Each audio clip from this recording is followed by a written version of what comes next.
साथियों नमस्कार, आप देख रहे हैं सुशील कुमार उपाध्याय यूट्यूब चैनल। साथियों, आज की विशेष रिपोर्ट बिहार राज्य से हम आप तक पहुंचाएंगे, जहां पर बिहार से क्या बड़ी जानकारी आ रही है शिक्षा प्रेरकों के संदर्भ में, जहां पर इस पत्र के आने से बिहार के साक्षरता कर्मियों में लगातार कमेंट आ रहा है, लोग असमंजस की स्थिति में है। तो साथियों, पूरी रिपोर्ट हम आप तक पहुँचाएँगे। जैसा लाइव स्क्रीन पर देख रहे हैं, इस सत्र में बखरी के माननीय विधायक महोदय श्रीमान सूर्यकांत पासवान जी द्वारा तारांकित प्रश्न करवाए, जिसमें अनौपचारिक शिक्षा के निदेशक एवं पर्यवेक्षक को सरकार द्वारा पूर्व में किए गए समायोजन का हवाला देकर प्रश्न कराए, लेकिन सरकार का जवाब पहले की ही तरह आया है। क्या जवाब आया है, क्या तारांकित प्रश्न श्री सूर्यकांत पासवान जो कि विधायक हैं, उनके संदर्भ में क्या जानकारी शिक्षा विभाग से मिली है, पूरी रिपोर्ट हम आप तक पहुंचाएंगे। और आपके संगठन का क्या कहना है, उस पर भी हम व्याख्या करेंगे। तो साथियों, वीडियो थोड़ा बड़ी हो सकती है, वीडियो को पूरा देखेंगे तभी पूरे कार्यक्रम की रूपरेखा आपको मालूम हो पाएगी। बिहार सरकार शिक्षा विभाग की तरफ से श्री सूर्यकांत पासवान जो विधानसभा सदस्य हैं, तारांकित प्रश्न संख्या शिक्षा 266 के उत्तर प्रतिवेदन भेजने के संदर्भ में क्या मंत्री जी विभाग को यह बतलाने की कृपा करेंगे। पहला प्रश्न था, क्या आप बात सही है कि राज्यों के शिक्षा विभाग के अंतर्गत जन शिक्षा निदेशालय द्वारा संचालित साक्षर भारत कार्यक्रम में प्रेरक समन्वयक को वर्ष 2018 के बाद हटा दिया गया। मंत्री जी ने जवाब दिया, स्वीकारात्मक। वस्तुतः यह है कि साक्षर भारत कार्यक्रम केंद्र प्रायोजित योजना थी।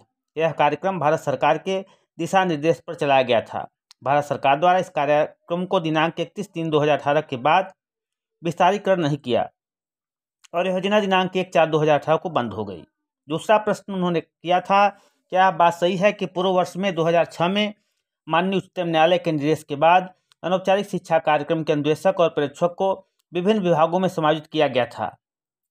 इसका उत्तर उनके द्वारा दिया गया था कि आंशिक स्वीकारात्मक।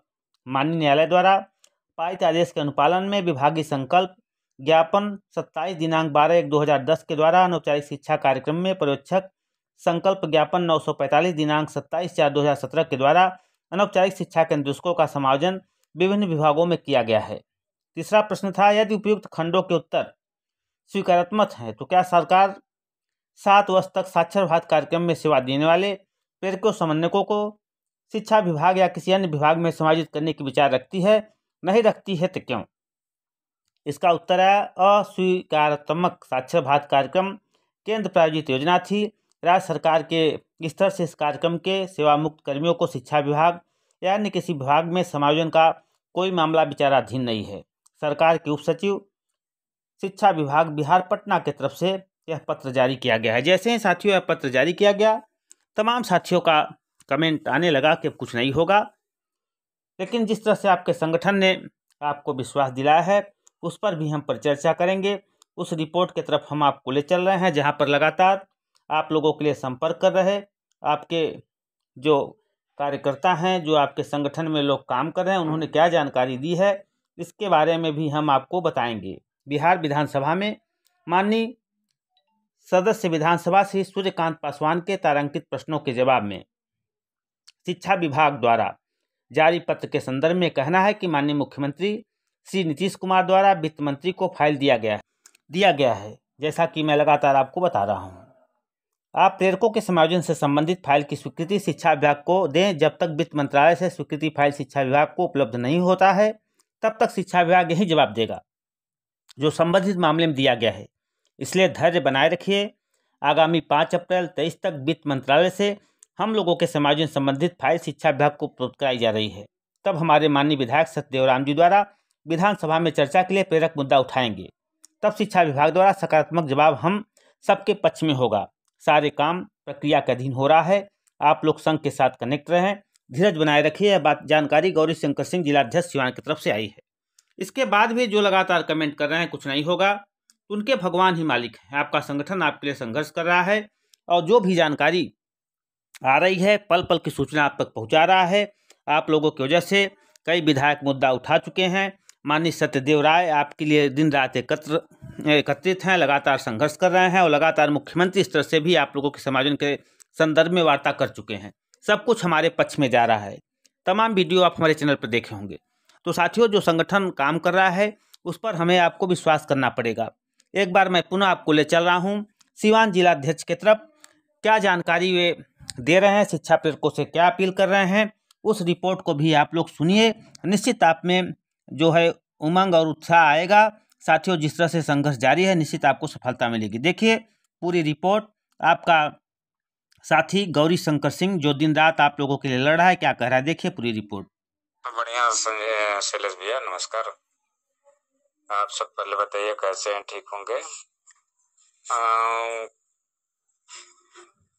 ये लिखने वाले भाई लोग और पढ़ने वाले भाई लोग सभी लोग अपने अपने स्तर से ठीक हैं, कोई बात नहीं है। जिनकी इतनी अपनी अपनी सोच है, सबसे बड़ी बात है कि जो काम कर रहा है कि नहीं कर रहा है, पहले इसके 5 साल लो भाई काम किया, क्या आबाद किया, क्या बर्बाद किया, सभी लोग उनसे अवगत हैं।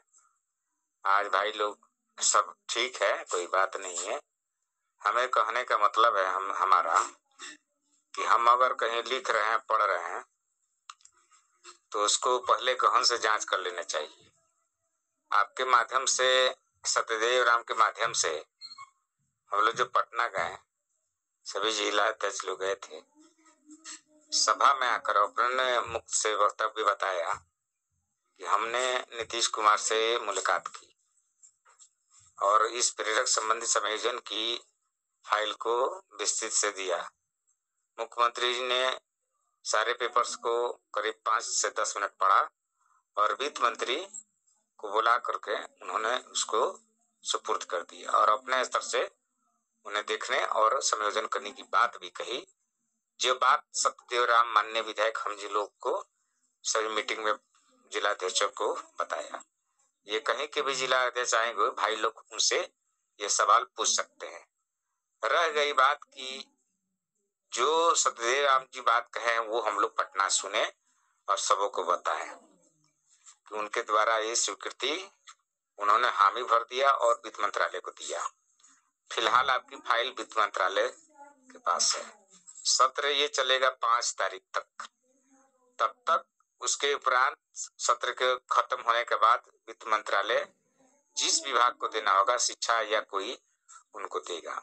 सही बात है कि किसी ने ये लेटर देखा है तो मान लीजिए कोई विधायक आवाज उठाया तो उसका जवाब वही सत्र में मिलता है कि केंद्र की प्रायोजित ये स्कीम थी, खत्म हो गई है। आप लोगों को बार बार ये कहा जा रहा है कि 4 दिन के अंदर सत्यदेव राम जी भेंट करने गए थे नीतीश कुमार जी से, जिन्होंने वित्त मंत्रालय को फाइल सौंप दिया है। जब वित्त मंत्रालय किसी भी विभाग को देगा तब न स्पष्टीकरण उसका देगा। अभी तो किसी को नहीं, वित्त मंत्रालय के पास है आश्वासन मिली है कि बहुत जल्द ही वित्त मंत्रालय जिस विभाग में देगी वही विभाग आपको जरूर लिखेगा, पुनः आपके व्हाट्सएप के जरिए से अवगत कराया जाएगा कि आप सब को इसमें एक्शन लिया गया है ना। अच्छा, जिन भाइयों को विधायक जी झूठ बोल रहे हैं तो हो सकता है कि हमारे बड़े बड़े भाई जिनकी पहुंच कहीं ना कहीं सभी से लगाव है, अपने माध्यम से ये मुख्यमंत्री से मिल सकते हैं, डायरेक्ट या इनडायरेक्ट, कि क्या हमारे आपके माले के विधायक सत्यदेव राम जी, मुख्यमंत्री जी आपके पास आकर फाइल दिए हैं, वो फाइल कहाँ है, वो फाइल पर क्या प्रतिक्रिया है।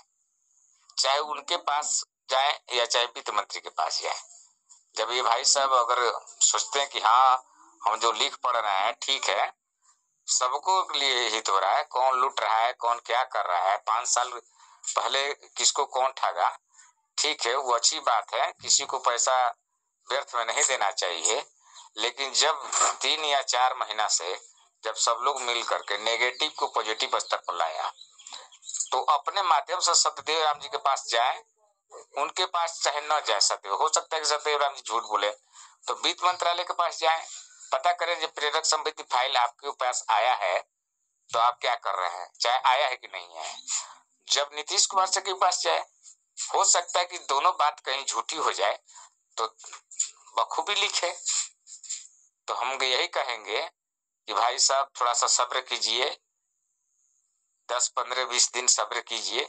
उसके बाद जितना लिखना पढ़ना होगा बिल्कुल निश्चिंत लिखिएगा। जिसको जो बोलना होगा थोड़ा सा सब लोग अपना स्वयं से काम लें। और हमारी यही कामना है कि एक बार कम से कम शांत रहें। उतना दिन तो हम लोग शांत थे। जब आदमी लग करके काम करवा रहा है तो कृपया कम से कम 15-20 दिन शांत रहें। सबों का काम होगा, सबों का हित होगा, हमारी यही कामना है। जय प्रेरक, जय साक्षरवाद। साथियों, अभी आपने गौरी शंकर सिंह जिलाध्यक्ष सिवान ने आप लोगों से क्या अपील की उसको सुना। तो निश्चित तौर पे जो संगठन काम कर रहा है, आपके हित के लिए काम कर रहा है, तो आपको विश्वास करना पड़ेगा। नहीं घर बैठे पुलाव केवल बनाते रहें।